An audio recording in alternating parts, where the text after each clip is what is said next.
This is Dave with Injection Molding Skills and More. I wanted to welcome you guys all back to the video. Today I wanted to go over a little bit of the difference between a hydraulic press and an electric press, and show you the controller on an electric press and show you the controller on a hydraulic press, the differences, okay? So today we're actually going to go over these Sumitomos. So this is what we have. So let me walk around here and I'll show you the controller on this one. So whenever you come up to this controller on this press here, you have your motor, your heats, reset, your valve gate.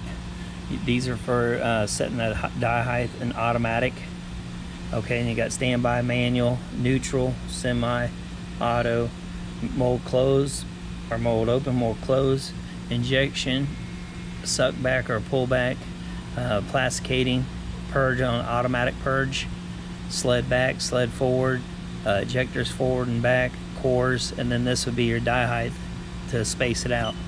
So if you come on here, the first screen you come to basically on here like is your setup screen, so you can set your automatic clamp height and all that on here, whatever you go to. So you have like your different storages in here to where you can go in here and you can pick whatever profile you want, and you can actually look at it right here before you download it. Okay, so then the next screen would be your clamp page. So once you got your mold height set in this would be your mold opening positions. So it's 3 stages on opening, 3 stages on closing. Then you got your low pressure for mold protect. Then you have here ejector retract, ejector forward, the number of ejector strokes. Down here is actually your load protection for your monitoring for your mold height. So you definitely want to have this set up. This here would take you into like your heat page. So right now it's in lowered because we're shut down right now. So what would happen is you'd have like your barrel temperatures would be at the very top. Okay, and then your actual would be up here on this. It'd show you the difference up there. So now the difference between an electric press and a hydraulic press is this right here. So if you look at this, it says 16,000. So whenever you're doing this, you go, okay, this is the inches of where it's going to go, and then the VP is actually the changeover position or switchover position or transfer position, you'd call it. They're all different. They all mean the same thing though. So you got inches per second, then you got PSI. This is where it gets interesting.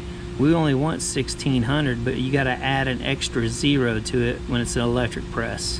So you're actually shooting all the way down from 0.9 down to 0.47, and then you're switching over your VP into hold. So now at the hold, we're asking for 650, but you got to add another 0 to the end of it to make it 6500. So that's the difference between the two presses. Anything that's on here that's pressure has to be extra. So here's your suck back and your screw and everything, okay? So there's no pre, okay? And then you're sucking back here at 0.25, so a quarter of an inch. Here you're asking for 70 psi, but really you have to set it at 700 psi to get the actual what you really need it to be.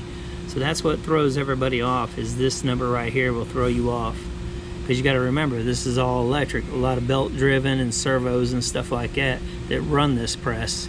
So we have a total of we'll have 17 Sumitomo presses here that we have here at this company, and like I said, all of them are electric except for one press, and it's a Pathfinder.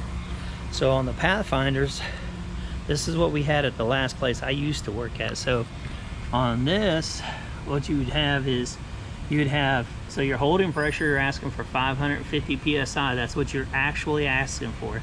Then for your injection, you're asking for 1800. So that's actual, that's what you actually want it to be.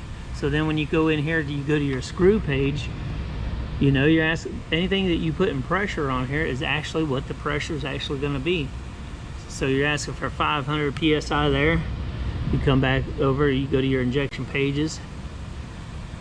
Like I said, it's hydraulic, so anything that's hydraulic will automatically be set to whatever you're wanting to run it at.